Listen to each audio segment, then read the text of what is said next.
एक बार एक शिष्य ने विनम्रता पूर्वक अपने गुरुजी से पूछा, गुरुजी, कुछ लोग कहते हैं कि जीवन एक संघर्ष है, कुछ अन्य कहते हैं कि जीवन एक खेल है और कुछ जीवन को एक संज्ञा का उत्सव देते हैं। इनमें कौन सही है?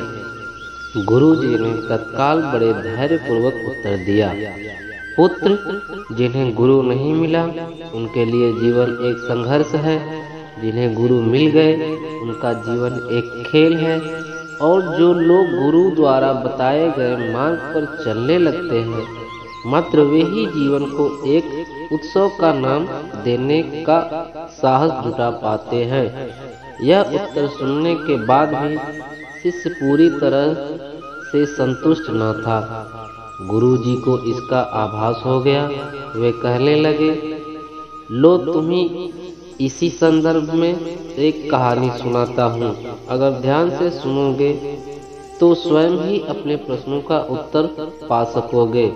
उन्होंने जो कहानी सुनाई वह इस प्रकार थी। एक बार की बात है, किसी गुरुकुल में 3 शिष्यों ने अपना अध्ययन संपूर्ण करने पर गुरुजी से यह बताने के लिए विनती की कि उन्हें गुरु दक्षिणा में उनसे क्या चाहिए। गुरुजी पहले तो मंद मंद मुस्कुराए और फिर बड़े स्नेह पूर्वक कहने लगे, मुझे तुमसे गुरु दक्षिणा में एक थैला भर के सूखी पत्तियां चाहिए, ला सकोगे? वे तीनों मन ही मन बहुत प्रसन्न हुए, क्योंकि उन्हें लगा कि वे बड़ी आसानी से अपने गुरुजी की इच्छा पूरी कर सकेंगे। सूखी पत्तियां तो जल में सर्वत्र बिखरी रहती हैं। वे बड़े उत्साह पूर्वक एक ही स्वर में बोले, जी गुरुजी, जैसी आपकी आज्ञा। अब वे तीनों शिष्य चलते चलते एक समीप स्थल जंगल में पहुंच चुके थे, लेकिन यह देखकर कि वहां पर तो केवल सूखी पत्तियां एक मुट्ठी भर ही थी, उनके आश्चर्य का ठिकाना न रहा। वे सोच में पड़ गए, आखिर जंगल में कौन सूखी पत्तियां उठाकर ले गया होगा। इतने में ही उन्हें दूर से आता हुआ एक किसान दिखाई दिया। वे उसके पास पहुंचकर उससे विनम्रता पूर्वक याचना करने लगे कि वह उन्हें केवल एक थैला भर सूखी पत्तियां दे दे।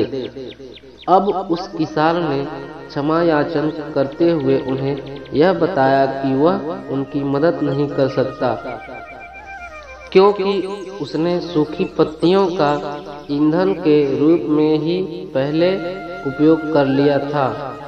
अब वे तीनों पास से ही बसे एक गांव की ओर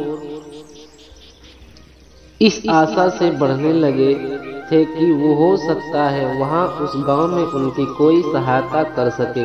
वहां पहुंचकर उन्होंने जब एक व्यापारी को देखा तो बड़ी उम्मीद से एक थैली भर सूखी पत्तियां देने के लिए प्रार्थना करने लगे, लेकिन उन्हें फिर भी एक बार दोबारा निराश ही हाथ आई, क्योंकि उस व्यापारी ने तो पहले ही कुछ पैसे लेकर सूखी पत्तियों को देने और बेचने के लिए उसको किसी और को दे रखा था।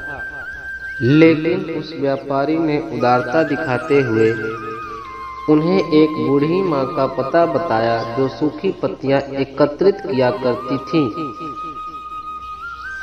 पर भाग्य ने यहाँ पर भी उनका साथ नहीं दिया, क्योंकि वह पूरी पत्तियां तो बूढ़ी माँ तो उनके पत्तियों को अलग अलग करके कई प्रकार की औषधियां बनाया करती थीं। अब निराश होकर वे तीनों खाली हाथ ही गुरुकुल लौट गए। गुरुजी ने उन्हें देखते ही स्नेह पूर्वक पूछा, पुत्रों, ले आए गुरु दक्षिणा? तीनों ने सर झुका लिया।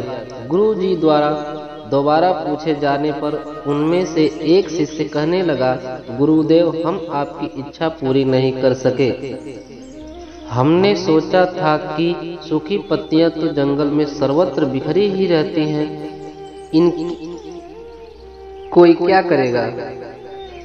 लेकिन बड़े ही आश्चर्य की बात है कि लोग उनका भी किस तरह से उपयोग करते हैं। गुरुजी पहले की तरह मुस्कुराते हुए प्रेम पूर्वक बोल, निराश क्यों होते हो, प्रसन्न हो जाओ। और यही ज्ञान की सूखी पत्तियां भी व्यर्थ नहीं हुआ करती, बल्कि उनके भी उपयोग हुआ करते हैं। मुझे दक्षिणा के रूप में दे दो।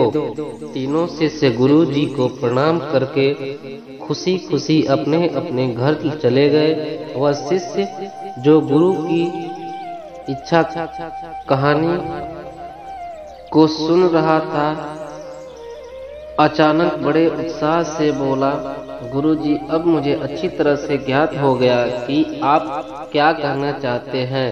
आपका संकेत वस्तुतः इसी ओर है ना, कि जब सर्वत्र सूखी पत्तियां भी निरर्थक या बेकार नहीं होती हैं, फिर हम कैसे किसी भी वस्तु या व्यक्ति को छोटा और महत्वहीन मानकर उनका निरस्कार कर सकते हैं। चींटी से लेकर हाथी तक और सुई से लेकर तलवार तक सभी का अपना अपना महत्व होता है। गुरु जी भी तुरंत बोले, हाँ पुत्र, मेरे कहने का भी यही तात्पर्य है कि हम जब भी किसी से मिले तो उसे अभायोग्य मान देने का भरसक प्रयास करें, ताकि आपसे स्नेह, सद्भावना एवं सहिष्णुता विस्तार होता रहे और हमारा जीवन संघर्ष के बताए हुए रास्ते पर चले और उत्सव बन सके। धन्यवाद।